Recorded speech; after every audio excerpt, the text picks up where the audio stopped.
নারী জাতিকে মারধর করা, আঘাত বা প্রহার করা ইত্যাদি কোনো সুন্দর ধর্মীয় বা সামাজিক ব্যবস্থার আইন হতে পারে কি? সেইটি যে কারণেই হোক না কেন, শোভন মনন সম্পন্ন মানুষ মাত্রই এক বাক্যেই মেনে নিবেন যে এই আইনটি নারীদের ক্ষেত্রে ব্যবহার করা অনুচিত।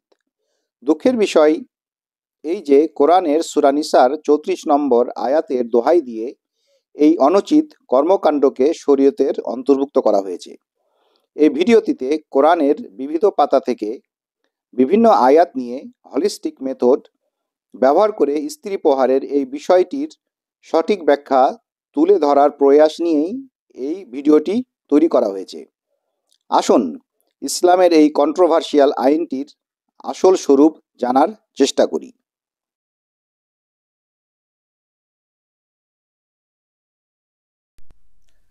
সূরা নিসার 34 নম্বর আয়াতে ব্যবহৃত একটি আরবি শব্দ ওয়াদরিবু কে ঘিরেই এত সব ভুল বুঝাবুঝির সূচনা।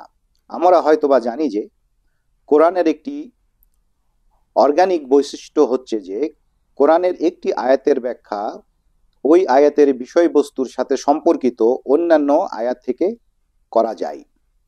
এমনকি কোরআন রচয়িতা কোরআনের শব্দ চয়নগুলো এমনভাবে করেছেন যে কোরআনকে একটি ডিকশনারি বা অভিধান হিসেবেও ব্যবহার করা যায়। কোরআনের এই বৈশিষ্ট্যগুলোকে মাথাতে রেখে আসুন সূরা নিসার এই আয়াতের দিকে নজর দেওয়া যাক। আয়াতটি বেশ বড়, আমরা শুধু আমাদের আলোচনার সাথে সংশ্লিষ্ট অংশটুকু দেখব। মহান আল্লাহ সুবহানাহু ওয়া তাআলা বলেন, ওয়াল্লাতি তাকাফুনা নু সুজাহুন্না, এবং তোমরা যখন ভয় করো তাদের কাছ থেকে অবাধ্যতার বা অসৎ আচরণের, ফাইজু হুন্না, তখন তাদেরকে উপদেশ দাও, ওয়াহজু রুহুন্না ফিল মাদাজি, এবং শয্যাকে পৃথক করে ফেলো তাদের থেকে, ওয়াদরিবুহুন্না, এবং তাদেরকে দাঁড়াবা করো। মূল আরবি শব্দ দাঁড়াবাটাই আছে, এইটার অর্থ কি সেটাই জানার প্রচেষ্টা আমরা করব। এই জন্যে আমি আরবিতেই এটার অনুবাদ করলাম যে তাদেরকে দাঁড়াবা করো। সব অনুবাদেই ওয়াদরিবুহুন্না মানে তাদেরকে প্রহার করো বলে উল্লেখিত হয়েছে। মৃদুভাবে প্রহার করার যে অনুবাদগুলো করা হয় তা মূল আরবি টেক্সটে নেই। যাই হোক, নেক্সট স্লাইডে এর অনুবাদ বোঝার চেষ্টা করা যাক।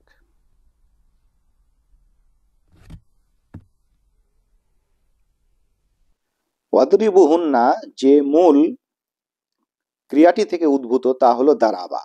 এটি কোরআনে বিভিন্নভাবে এবং বিভিন্ন রূপে ক্রিয়া হিসেবে 55 বার ব্যবহৃত হয়েছে, আর 3 বার তা কোরআনে এসেছে বিশেষ্য হিসেবে। কোরআনে এই শব্দটি মূলত 3 ধরনের অর্থে ব্যবহৃত হয়েছে।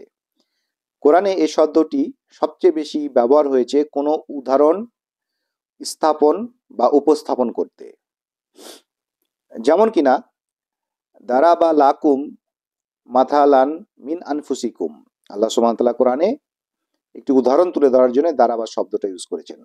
অথবা ওয়ালাকাদ দারাবনা লিন্নাস ফিল হাদাল কুরআনা মিন কুল্লি মাথালিন।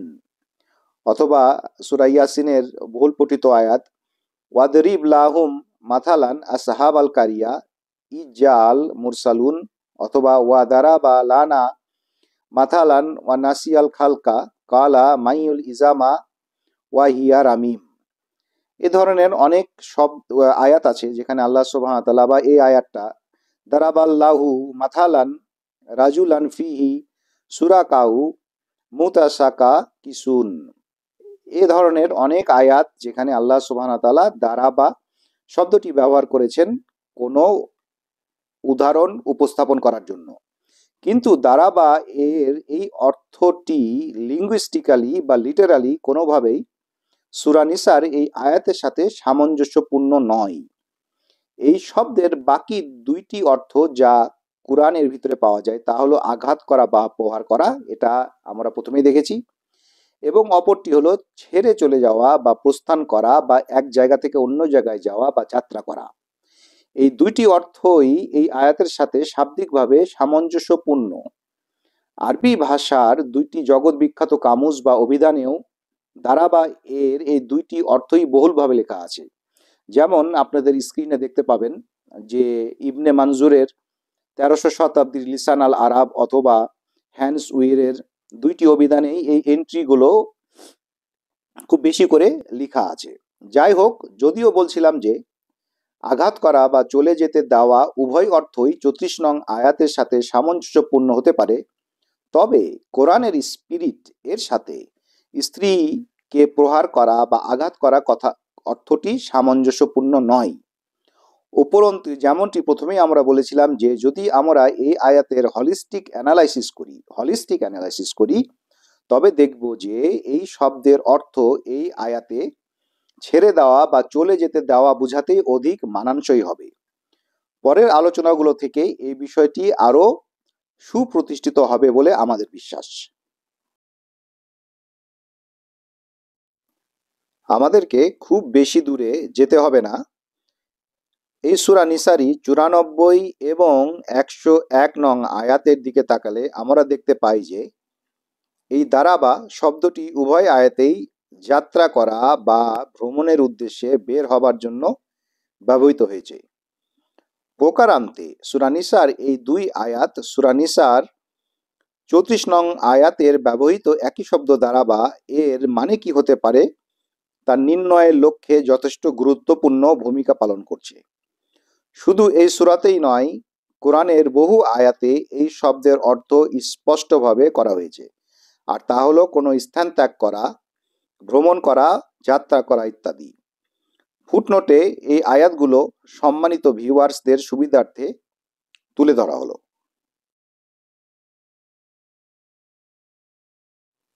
সূরা নিসার 34 নাম্বার আয়াতের ঠিক পরের আয়াতটি নিয়ে এখন একটু কথা বলবো। পরপর দুই আয়াতের মধ্যে একটি তাত্ত্বিক সংযোগ রয়েছে। আয়াতটি আগে পুরোটি পড়ে নিলে এই সংযোগটি খুঁজে পেতে সুবিধা হবে বলে আশা করি। মহান আল্লাহ রাব্বুল আলামিন বলেন, ওয়া ইন খিফতুম সিকাকা বাইনিহিমা, যখন কিনা তোমরা আশঙ্কা করো, ভয় করো তাদের দুজনের মধ্যে সম্পর্ক ছেদের। ফাব আতু হাকামা মির আহেলিহি, তখন তোমরা নিযুক্ত করো ছেলের পরিবারের পক্ষ থেকে একজন সালিশ বা মধ্যস্থকারীকে, ওয়া হাকামান মিন আহেলিহা, এবং মেয়ের পরিবারের পক্ষ থেকে একজন সালিশ বা মধ্যস্থকারীকে। ইন ইউরিদা ইসলাহান, যদি তারা দুজনে মীমাংসা চায়, ইউ ওয়াফিকিল্লাহি বাইনাহুমা, আল্লাহ তাআলা তৌফিক দিবেন তাদের দুজনকে সেই মীমাংসার। ইন্নাল্লাহা কানা আলিমান খাবিরা, আর আল্লাহ তাআলা হচ্ছেন সর্বজ্ঞ এবং সর্ব অবহিত।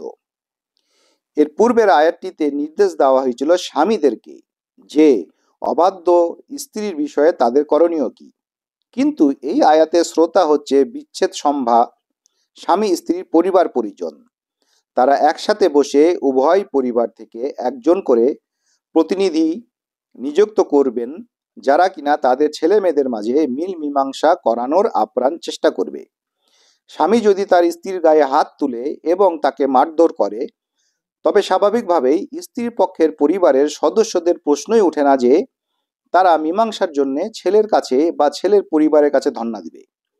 বরং এমত অবস্থায় তারা হয়তোবা কোর্টের আশ্রয় নিতে পারে বা পুলিশের কাছেও যেতে পারে, আর এটাই স্বাভাবিক। মারধর বা আঘাত করা মানে সে নিজেই নিজের হাতে আইনকে তুলে নিয়েছে। স্ত্রীকে মারধর করে তারপর বাইরের মানুষদেরকে মীমাংসার কাজে জড়িত করা নিতান্তই বাতুলতা বই, আর কিছুই না।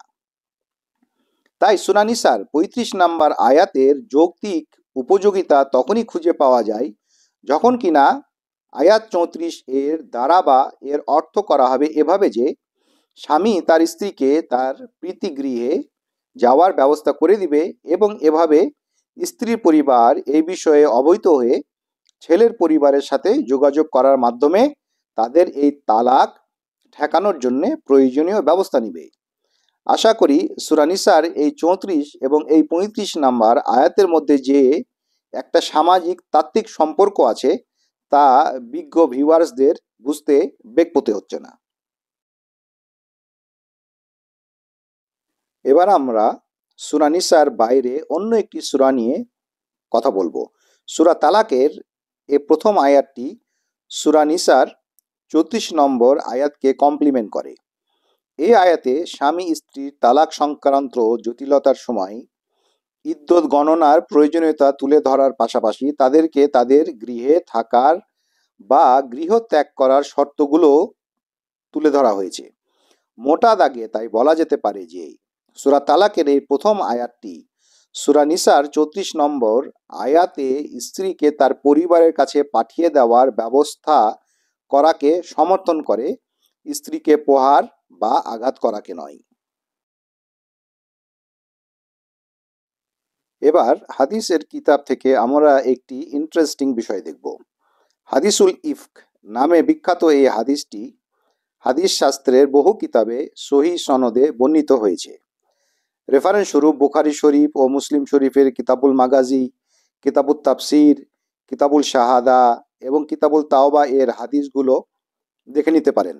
হাদিস নম্বর যেগুলো স্ক্রিনে দেখতে পাচ্ছেন সবই ইসলামিক ফাউন্ডেশন পাবলিকেশন থেকে বের হওয়া। হাদিসটি বেশ লম্বা চওড়া এবং মোটামুটি সবারই জানা। হাদিসটির সার সংক্ষেপ এই যে নবী পত্নী উম্মুল মুমিনিন হজরত আয়েশা রাদিয়াল্লাহু আনহা কোনো এক সফরে তার গলার হার হারিয়ে যাওয়ার কারণে তা খুঁজতে গিয়ে পিছনে পড়ে গিয়েছিলেন। নবীর সাহাবী সাফওয়ান ইবনে আল মুআত্তাল রাদিয়াল্লাহু আনহু উনাকে খুঁজে পেয়ে উনাকে মদিনাতে ফিরিয়ে নিয়ে আনেন। এই ঘটনাটি জানাজানি হলে আল্লাহর নবীর বেশ কিছু শত্রু হজরত আয়েশা এর নামে অশ্লীল কুৎসা রটাতে থাকে। দুর্ভাগ্যবশত আল্লাহর নবীর বেশ কিছু সাহাবীও এই কুৎসা রটনায় অংশ নেয়। এতে নবী মুহাম্মদ সাল্লাল্লাহু আলাইহি ওয়াসাল্লাম বেশ বিচলিত ও দ্বিধান্বিত হয়ে পড়েন। তাদের মধ্যকার মধুর সম্পর্কে তিক্ততা দেখা দেয়। নবী তার বিভিন্ন সাহাবীদের সাথে এই বিষয়ে পরামর্শ করলে হজরত আলী রাদিয়াল্লাহু আনহু এর মতো সাহাবীও নবীকে হজরত আয়েশা কে ছেড়ে দিয়ে নতুনভাবে বিবাহ করার জন্য পরামর্শ দেন। যাই হোক, এরকম অবস্থা চলতে থাকলে এক পর্যায়ে হজরত আয়েশা রাদিয়াল্লাহু আনহা তার পিতামাতার কাছে চলে যেতে চান এবং আল্লাহ রসুল তার অনুমোদন দেন এবং তার সুব্যবস্থাও করে দেন। আমাদের এই আলোচনার কনটেক্সটে এটা একটা ইম্পর্টেন্ট অবজারভেশন। আল্লাহ রসুল উম্মুল মুমিনিন হজরত আয়েশাকে তার পিতৃগৃহে যেতে দেওয়ার ব্যবস্থা করে দেওয়ার মাধ্যমে সূরা নিসার 34 নং আয়াতে স্ত্রীকে প্রহার নয় বা আঘাত নয়, বরং তাকে তার পরিবারের কাছে যেতে দিতে হবে এই বিষয়টি নিশ্চিত করেছেন। এই আলোচনার শেষ প্রান্তে এসে কোরআনুল কারীমের একটি খুব সুন্দর আয়াত আমরা দেখব। আবারও খুব দূরের কোনো সূরা নয়, বরং খোদ সূরা নিসারই 19 নং আয়াতে মহান আল্লাহ সুবহানাহু ওয়া তাআলা বলেন, ওয়া আসিরু হুন্না বিল মারুফ, আর তোমরা তোমাদের স্ত্রীদের সাথে সৎভাবে জীবনযাপন করো। সংসারে চলার পথে কোনো কারণে বা কোনো সময়ে স্ত্রীকে মারধর করা এই আয়াতের সম্পূর্ণ বিপক্ষে। এই আয়াতটিকে আমি ক্যাপশন দিয়েছি দ্য গোল্ডেন রুল নামে। এখনো যদি কেউ এটাতেই বিশ্বাস করেন যে স্ত্রী প্রহার ইসলামে জায়েজ, তাহলে দ্য গোল্ডেন রুল এর ডেফিনেশন অনুসারে স্ত্রী কর্তৃক স্বামী প্রহারও জায়েজ। স্ত্রী কর্তৃক স্বামী প্রহারও জায়েজ। অবাধ্য জালিম স্বামীকে স্ত্রীরা ধোলাই করবে আর তার শরীয়তের অংশ হিসেবে মানার দাবি রাখে। জোকস অ্যাপার্ট, পরিশেষে তাই আমরা বলতে চাই যে সূরা নিসার 34 নং আয়াতকে সঠিকভাবে বিশ্লেষণ করলে আমরা যা পাই তা হলো যে যদি কোনো স্বামী তার স্ত্রীকে অবাধ্য পায় ফর হোয়াটসোএভার ভ্যালিড রিজন, তাহলে তাকে নিম্নোক্ত পদক্ষেপগুলো নিতে হবে। প্রথমে সদুপদেশ দিয়ে তাকে ফিরিয়ে আনতে হবে। এতে কাজ না হলে তাদের শয্যা পৃথক করে দিতে হবে। তাতেও কাজ না হলে স্ত্রীকে তার নিজ পিতৃগৃহে যাওয়ার ব্যবস্থা করে দিতে হবে। এরপর দুই পরিবারের মাধ্যমে সমস্যার সমাধান করার চেষ্টা করতে হবে। কোনো মতেই স্ত্রীর গায়ে হাত তোলার মতো ঘৃণ্য কাজ করা যাবে না।